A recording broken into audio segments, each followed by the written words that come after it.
Let the torch of freedom burn.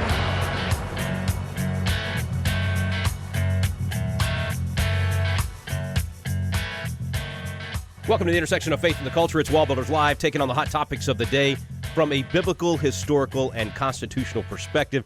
We're here with David Barton, America's premier historian and our founder at WallBuilders, and Tim Barton, national speaker and pastor and president of WallBuilders. And my name's Rick Green. I'm a former Texas legislator and America's Constitution coach. We're thrilled to have you with us. Be sure and visit our website today, wallbuilderslive.com. That's the place where you can get archives of the program. If you missed any over the last few weeks, you can also make a contribution there, which, of course, as a listener-supported program, we greatly appreciate that support. All of that at wallbuilderslive.com. David and Tim, later in the program, our friend General Boykin will be with us. So many things on an international level that seem to just, I don't want to, not a scare tactic at all, just be spinning out of control. It's like an avalanche of mistakes by the Biden administration, a massive difference from Trump to Biden in just a few short months. Yeah, there's a lot going on with nations, and I think one of the flaws that we see that Democrats make way too often goes back to something that I think is significant with what George Barna does. When George Barna is checking people's worldview, one of the primary questions he asks is, do you think people are inherently good? And if you say, yes, people are inherently good, you have just crossed, I don't know how many dozen Bible verses there are on that. I mean, if you're inherently good, you don't need a Savior. You do not need a relationship with God because you're inherently good. And when you get off, you'll come back and be good again. And so the notion that man is inherently good directly violates what the Bible teaches in numerous places. And the Democrats just seem to have this naive attitude that, you know, I'm a good guy. Everybody else is good. If I can just sit down and talk with them, and they see how good I am, and I reach the goodness in their heart. They'll do the right thing. So if I can do that with President Xi in China, I mean, all I got to do is talk with him. I've spent more time with him than any other Western leader, and we have a good relationship. And if I can just talk with him, and if I can do that with the Iranians and just talk with them, and if I can do that with the Muslim extreme, and the Democrats have this thing that if I can just talk to them, I can cozy up to them, and they'll do what we need them to do, which is a stupid idea, but that's the way their foreign policy often works. And this is also with the assumption that they don't have the notion that I think is probably underlying tone for many in different political positions and positions of power, is that they think America should not be a world leader, that America or shouldn't be the world leader, maybe one of many, that actually China should be more powerful and Russia should be more powerful. And why shouldn't Iran have these? And maybe for some of them, I think absolutely, Dad, you're right, that they have this philosophical, theological position that we think man is basically good. And it's kind of like the Pavlov thought that it's external forces that are causing the behavioral things that are happening. And so if there's bad behaviors, because actually back up to President Obama when he thought there's bad behavior from terrorists, it's because they don't have jobs. So let's send them money. And if they have money, then they won't be terrorists anymore. Not recognizing, like, nope, that's an ideology. That's not because they don't have jobs, right? It's not because of climate change they're committing acts of terror. It's a different reason. Certainly there are some people that fall into that trap of thinking that all people are basically good. And it's also worth arguing that that's really something that you can only have that dumb of an ideology if you come from a place that is basically so good that you don't see the depravity of man everywhere around you. If you are in China, you don't grow up thinking man is basically good, right? If you're in North Korea, you don't grow up thinking man is basically good because you see terrible acts happening around you all the time. If you are in a nation where people are generally trying to do the right thing, where they're trying to love their neighbors or self, when they're trying to treat other people the way they want to be treated, you could have that ideology and position. That's one side. I think there's another side of political people in power that their idea is we don't think America should be as strong as she is, and we want to kind of knock her off her high horse, so to speak. And that's even more dangerous when you have the people that are literally in charge of your nation, that many of them hold that position. And we do know there's people inside right now, the White House, the Biden administration, that think America should not be as powerful as she is. And you also have a problem when you have, like President Trump in there, who was taking a very firm position with Iran and was really squeezing them down. You were starting to get a lot more stability in the Middle East. And while he's doing that, you find out that the previous Secretary of State, John Kerry, is actually going over and meeting with the Iranians and giving them a different message. Now, that's a real problem. I mean, when you it's true. If it's true, that's right. Right, because right now that's an allegation, and John Kerry said, that's not true, and I didn't do that. Well, okay, I mean, I don't know what else you are supposed to say, because if you did that, that's treason. That's jail time for sure. So even if you did, I don't see you being honest and fessing up to that. But that is a major allegation. Yeah, it is a major allegation. We certainly know that's the mindset of Kerry and Obama at the time. I mean, look at the cash they gave the Iranians and lifted the sanctions. And so we know that's certainly within the thinking realm what they have. But those are the allegations out now. And so one of the people who was really a key figure in the American intelligence community was General Jerry Boykin, 3-star general. Not only was he a decorated war veteran, original Delta Force guy who then led the Delta Force, he was then in the Pentagon as the Undersecretary of Intelligence in significant ways. And so it's interesting to get his take on that, because he does know that area very well, does have access to a lot of things that most of us won't have access to. And so we thought we'd ask Jerry about what's going on with this new report that's out now. General Boykin, our special guest today. Stay with us. We'll be right back on WallBuilders Live.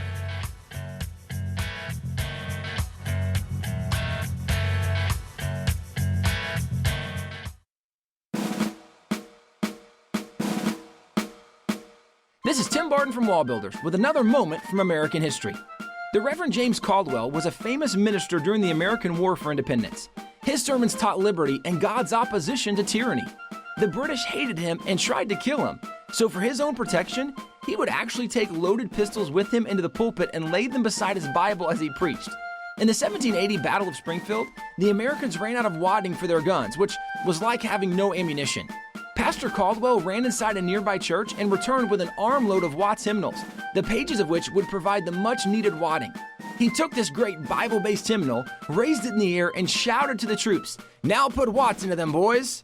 This pastor's ingenuity saved the day for the Americans.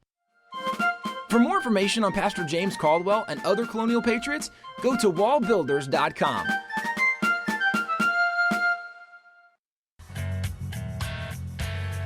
Welcome back to WallBuilders Live. Thanks for staying with us. Always an honor to have General Jerry Boykin with us. So good to have you, sir. Thanks for coming on, brother. Well, thank you so much. It's great to be with you. Hey, you're still at Family Research Council. Things going great there. You guys are reaching more and more people. Before we get in our topic today, just talk to us about the importance of what Family Research Council is doing. It's not just a finger in the dike holding back, the destruction of America. I mean, it's rebuilding the foundations as well. You guys get more churches and Christians involved than maybe anybody out there. So before we jump into our topic, I just wanted to get you to talk a little bit about FRC and how important it is for folks to go to the website, get on the email list, donate, and be a part of the solution. Yeah, thanks very much, Rick. And we're doing well here. We're right downtown Washington here for those in the local area, down here by what used to be the Verizon Center and is now the Capital One Center. So right where the hockey and the basketball is played. Look, we are a family advocacy organization, and Dr. Jim Dobson set us up to be just that. And we lobby Congress, and we touch pastors, and we've got a pastors network, we've got a men's network, we've got a network of churches. And so as far as we are concerned, we have been greatly blessed, Rick, because throughout this whole pandemic, we really have been able to touch a lot more people just by simply using the technology that's available and going virtual. And what we have discovered is something that you and I talked about off air, but that is that people are very hungry for truth right now. And so it is amazing what God is doing right now. Yeah, it's like there's an awakening happening out there, and the need for organizations like WallBuilders and Family Research Council to fill that need and to give that truth and fill that hunger is more important than ever. So thank you guys for what you're doing. Yeah. I know this topic is probably one that, as a guy that's served our nation the way you have, and the sacrifice and the sacrifice of your men that you've seen. This topic is probably not going to put you in a good mood, but John Kerry's betrayal of our intelligence community and Israel's security, this has got to be addressed, and the major media is just not even touching it with a 10-foot pole. But this is, at least it seems like a big deal to me. Now, you tell me, is his conversations with the Iranian foreign minister at a time when he's not in power and President Trump and Secretary Pompeo are the ones negotiating with a country that has said they're our enemy. Seems like that's undermining not only Israel but America as well.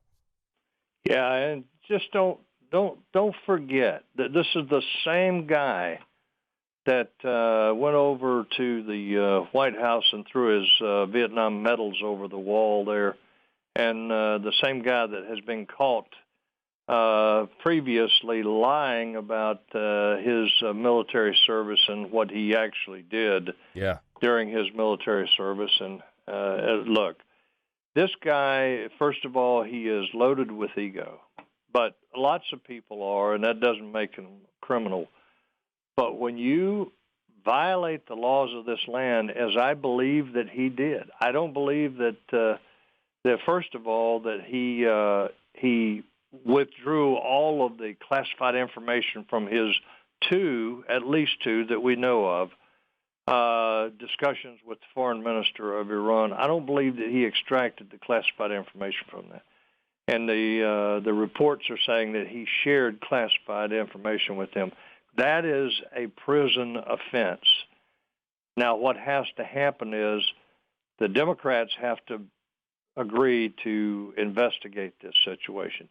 I guarantee if it was anybody else other than a recognized, long-standing member of the Democratic Party and the Democratic elite, this guy would be under investigation right now. And if they determined that he had, in fact, shared classified information with the Iranians, our enemies, he would be on his way to jail.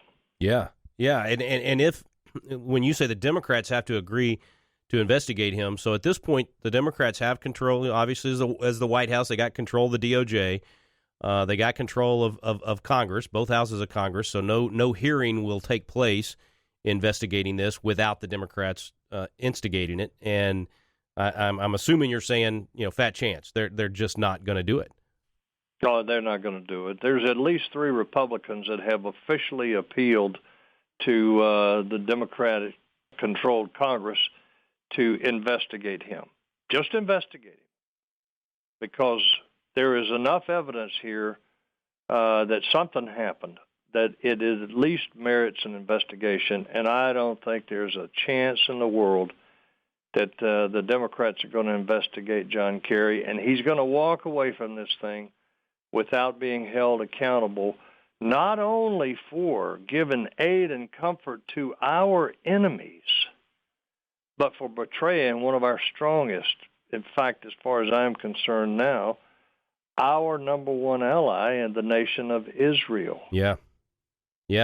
And General, I assume that the unwillingness of the Democrats to investigate, does that mean that, let's say Republicans take over in 2022, would the statute of limitations have run? Would there be a chance to investigate him at that point, even though that's 2 years from now? You're a lawyer, but I don't believe there's a statute of limitations associated with that's right. Yeah, that's exactly I agree. Right. Yeah, so there's a chance in the future that he could be held accountable. But let me ask you this about the media coverage of this, because there was a time not too long ago that even when a particular party was in power and one of their own had done something this bad, the media would just hammer on it and hammer on it and hammer on it and force them to clean up their own house and to go after one of their own.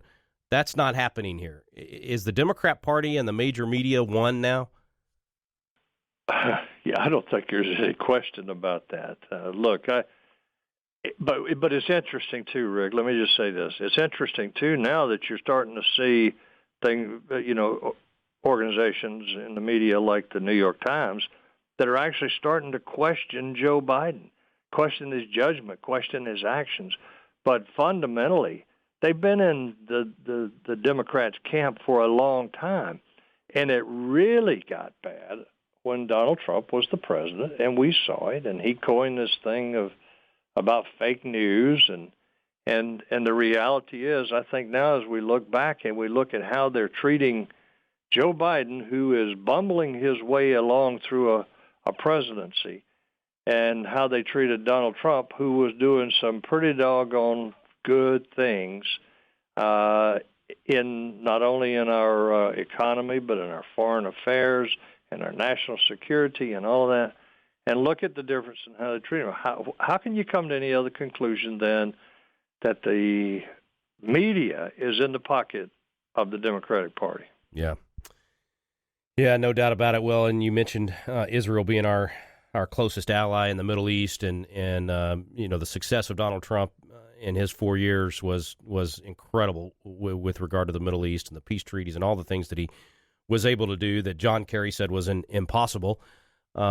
In just 4 months, it's all been destroyed. I mean, the left destroys everything they touch, and the Biden administration has destroyed this. I know it wasn't our topic for today, but I got to ask you about the attacks on Israel this week and their fighting back. It boggles my mind. Yeah. Israel's got to be the only nation on the planet that gets criticized for defending themselves, for actually trying to protect their people. Do you think this would be, I guess not a fair question, but do you think this would be happening if Trump was still president of the United States? Does Hamas and others sense the weakness in America and therefore goes after our ally Israel? Well, it's interesting, yes, and I just got off a radio program with Tony Perkins here, their president of our Family Research Council, and I told him exactly what you just said. I said, look, if you just stop and think back to when Donald Trump moved the embassy, and his advisors said, you're going to start a war in the Middle East, and there was about 24 hours of minor unrest, and then it was over. And that was because they knew that Trump would go the distance with our ally Israel. And now, look what's happening. They never would have done this if Trump was still in the White House. They would not have done it, especially allegedly over housing in East Jerusalem is what their claim is. But this is a test for Joe Biden. This is a test to see what Joe Biden's going to do. This is a test to see where Joe Biden's going to come down. And I guarantee you he is failing this test right now, and it is only a matter of time until his failure here, unless he turns this around quickly, his failure here is going to result in a very, very disturbing conflict in that part of the world, because the Iranians are watching this. And you better believe that the Iranians are the major funders of Hamas and Fatah, as well as Hezbollah, and don't think that they won't seize this opportunity as well. You know it. Okay, last question. I'm sorry to keep going into topics we didn't say we were going to cover today, but it's all right. How does, as a lifelong military guy that led in so many different situations, how does the morale of our men and women in uniform hold up when the leader of the country is so inept? I mean, I hate to say it that way, but it's just the truth. And when they watch him in a press conference and he slurs his words and can't finish sentences and can't read, how in the world they got to be thinking, wait, this is our leader? He's going to send us into battle or not send us into battle? I mean, talk to me from a military perspective and how we can encourage our friends and family that are in the military to stay the course and get through this. Yeah. Just keep in mind that your oath is to the Constitution of the United States. The Commander-in-Chief is the President of the United States according to Article 2, but presidents come and go. Our military is going to still be there beyond this president right now. But, one of the things that's important to understand is, and I don't think unless you've been in the military, you don't really understand this fully, is that technology is important. Weapons, the types of weapons you have is important. But there is nothing on that battlefield that is more important than the cohesion and the morale of those individuals that are out there fighting with that technology. And when you destroy the morale or you use the training time for those soldiers, you use that training time for social experiments like critical race theory and systemic racism and inclusion and all of this, all these social experiments, you're wasting time that they should be using to prepare to win the nation's wars. Douglas MacArthur stood in the West Point mess hall and looked at the whole student body and said, back in the 60s, he said, your mission remains fixed, determined, inviolable. It is to win the nation's wars. And that has not changed. But if the commander-in-chief does not have a focus on winning wars, our military suffers and the morale of our military suffers. And when he came out to talk about the military for the very first time in the Biden administration, what did he talk about?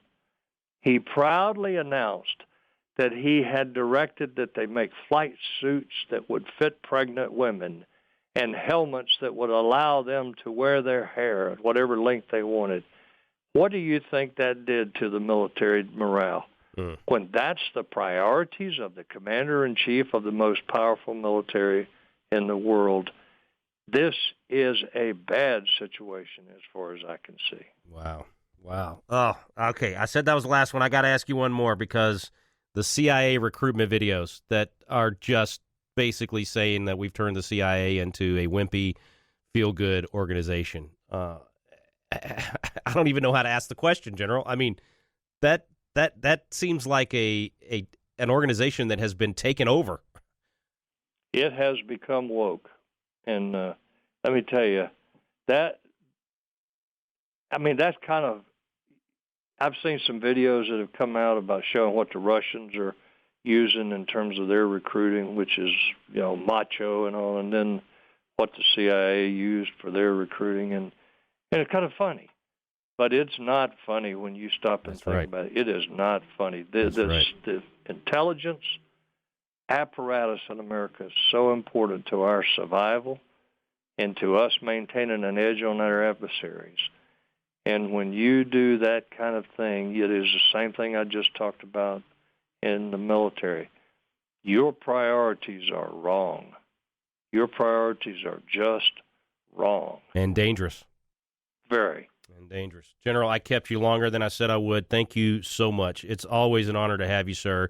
FRC.org is the website. Get on the email list. Donate. Stay tuned with what they're doing and stay plugged in. I appreciate you, General. Thanks for coming on WallBuilders Live today. Thank you, Rick. Good to be with you. Stay with us, folks. We'll be right back with David and Tim Barton.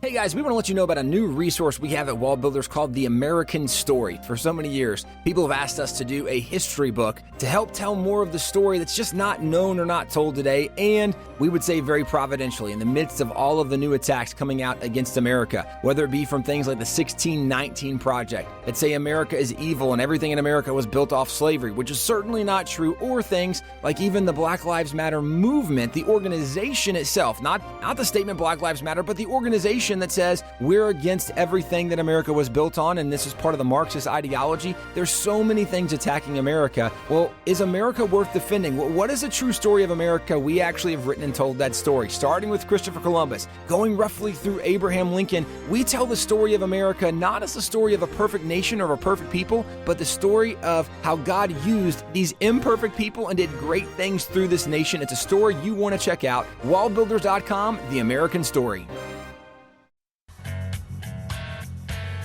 We're back on WallBuilders Live. Thanks for staying with us, and thanks to General Boykin for joining us today as well. Back with David and Tim Barton. Guys, always good to have the General on. He doesn't mince words, and a wealth of wisdom and experience coming from his perspective.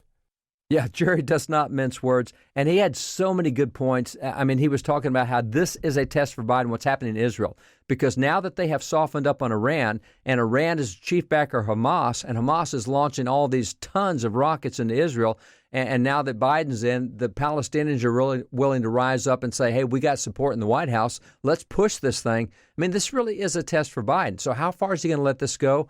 What's going to happen with nations like Iran, where we seem to be sending a real different message, or China or these others? I mean, this is significant stuff that affects America. It's not just a matter of who's in the White House. This comes down to where all of us live. Well, and so for that, it probably does matter than who's in the White House, because of the decisions they're going to make. Yeah, that is true. With that being said, though, right, even when he backed up and pointed out that when President Biden, the first thing he does related to the military is he talks about, look at these new uniforms we have for pregnant women. And right. when the role of the military is to, destroy stuff, blow stuff up, break things, pregnant women are not really on the front lines of that endeavor and military readiness. And so we're focusing on more of the transgender side of the military. And that becomes important instead of military readiness, when it's very evident that if you look at China, you look at Russia, you look at Iran, there are some massive threats on the horizon, and it doesn't seem like we have a leader right now who's concerned about our military capacity and readiness as he is being woke. And what you're talking about, even what Jerry was saying about the helmets for whatever hair you want to wear and uniforms for pregnant women. Imagine someone in the NBA, imagine an NBA team where they take part of their practice and say, hey, let's have math lessons or let's have science lessons. Let's work on English grammar. No. You're there to win an NBA championship, and you're not going to take the time away from training for that. It's just illogical to take the greatest military in the world and start directing time away. And I thought that was a great point he made, that any time that you're not spending and training them for what they're there to do, that's a potential damage to the nation, because when it comes time to do that, you need that training. And so many other professions seem to understand that, whether it's athletes or educators or whatever, they understand how important that is. And somehow Democrats in the military, when they get together, don't seem to have that same vision. Well, we've said it a lot on this program. Elections have consequences, and this is a big one. Whoever wins the presidency, that mindset, that worldview, that philosophy filters down into our military, and in this case becomes a social experiment that, as General Boykin said, is really, really dangerous and costing us big time on the training of our troops, but also just where we go and what we do. So, folks, pay attention to elections. Encourage your pastor, encourage the people in your church to get involved and start getting informed. Get into one of our biblical citizenship classes. Start getting people together and talking about these things. We've got to be more involved if we want to turn this around, and that's what this program's all about, is equipping and educating folks to do exactly that and be better citizens. Thanks so much for listening today. You've been listening to WallBuilders Live. We stand undivided.